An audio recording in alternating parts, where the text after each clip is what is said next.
और जहाँ तक अभी आप वंशवाद की बात कर रहे थे, किसी डॉक्टर का बेटा डॉक्टर होता है तो कोई नहीं कहता है कि वंशवाद हो गया। नहीं सर, उसमें एक बात है, एक बात सुनिए, मेरी पहले बात तो सुनिए सर। आपने कहा कि डॉक्टर का बेटा डॉक्टर हो सकता, लेकिन वो क्वालिफिकेशन से बनता है डॉक्टर के टैग से डॉक्टर नहीं बनता है, इस बात को समझिए सर। वही आपको बता रहे थे ना कि जैसे ही जब किसी आईएएस का बेटा आईएएस होता है तो कोई नहीं कहता है, क्योंकि वो एग्जाम देता है सर, एग्जाम देता है। जनता के बीच एग्जाम होती है ना। नहीं सर, आप जब टिकट देते हैं तो क्या वाकई वो टिकट, तो जब टिकट हम देते हैं उसके लायक रहते हैं ना, तो हम चुनाव जीत के आते हैं।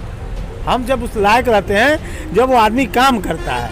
देखिए, किसी आदमी को किसी नेता को बेटा को टिकट दे दीजिएगा, चुनाव जीत जाएगा।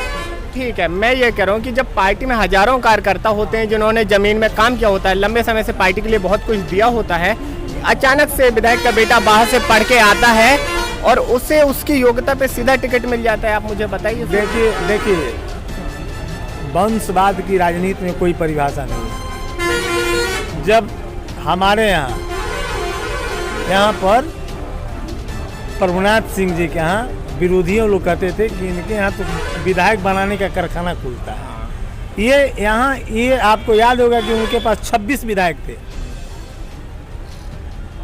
प्रभुनाथ सिंह जिसको जब चाहे जहाँ से चाहे उसको टिकट दिलवाए और उसको विधायक बनवाए। प्रभुनाथ सिंह कभी वंशवाद के पीछे, यहाँ तो लालू यादव ने बलबस्ती 14 में उनके पुत्र को चुनाव लड़े, नहीं चाहते थे कि मेरा बेटा चुनाव लड़े, लेकिन कहा कि नहीं, ये दूसरे से जीत ही नहीं सकता है सीट, कि आप जो जानते हैं कि शहरी इलाका पर भाजपाइयों का बहुत बड़ा दबाव रहता है। लेकिन यह अभी सीट कभी राम प्रवेश राय से उन्होंने जितवाया था, वो बेचारे मर गए। उसके बाद उनका बेटा रणधीर सिंह जीता। इसलिए प्रभुनाथ सिंह के यहाँ तो वंशवाद का कोई नाम ही नहीं, तो उनके जितने समर्थक लोग हैं उसमें दर्जनों लोग विधायक और मंत्री बने।